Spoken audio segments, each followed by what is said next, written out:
কাঁচা ঘাস বা খড় গাভীর প্রধান খাদ্য। আমাদের যেরকম প্রধান খাদ্য ভাত অথবা রুটি, মাছ মাংস খাই পুষ্টির চাহিদা পূরণের জন্য এবং ভাত বা রুটি খাওয়ার সহায়ক হিসেবে। একইভাবে একটি গাভীর কাঁচা ঘাস বা খড় অর্থাৎ লাফেজ জাতীয় খাদ্য প্রধান খাদ্য। দানাদার খাদ্য তার অতিরিক্ত পুষ্টির চাহিদা পূরণ করে, কিন্তু পেট ভরার জন্য কখনোই দানাদার খাদ্য খাওয়ানো যাবে না। একটি ফ্রিজিয়ান গাভীতে অর্থাৎ 300 কেজি ওজনের একটি গাভীতে দৈনিক 15 থেকে 20 কেজি কাঁচা ঘাস, 4 থেকে 5 কেজি শুকনো খড়, 2 থেকে 3 কেজি দানাদার খাদ্য খাওয়ানো যেতে পারে এবং প্রায় 23 থেকে 40 লিটার পানির প্রয়োজন হয়। দুধাল গাভী হলে প্রতি 2.5 কেজি দুধের জন্য অতিরিক্ত হিসাবে 1 কেজি করে দানাদার খাদ্য যোগ করতে হবে।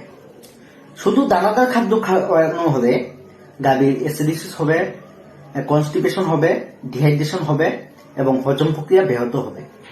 একসময় গাভীর পেট ফুলে যাবে এবং ডিহাইড্রেশন হয়ে পেট ফুলে গিয়ে গ্যাস জমে গাভীটি মারা যেতে পারে। তাই ডেইলি খামার করার আগে অবশ্যই ঘাসের প্লট করুন। কাঁচা ঘাস অ্যাভেলেবেল না থাকলে সাইলেজ খাওয়াতে পারেন, শুকনো খড় পানিতে ভিজিয়ে খাওয়াতে পারেন, কিন্তু লাফেজ তার লাগবেই। লাফেজ ছাড়া কখনোই গাভী পালন করা সম্ভব নয়।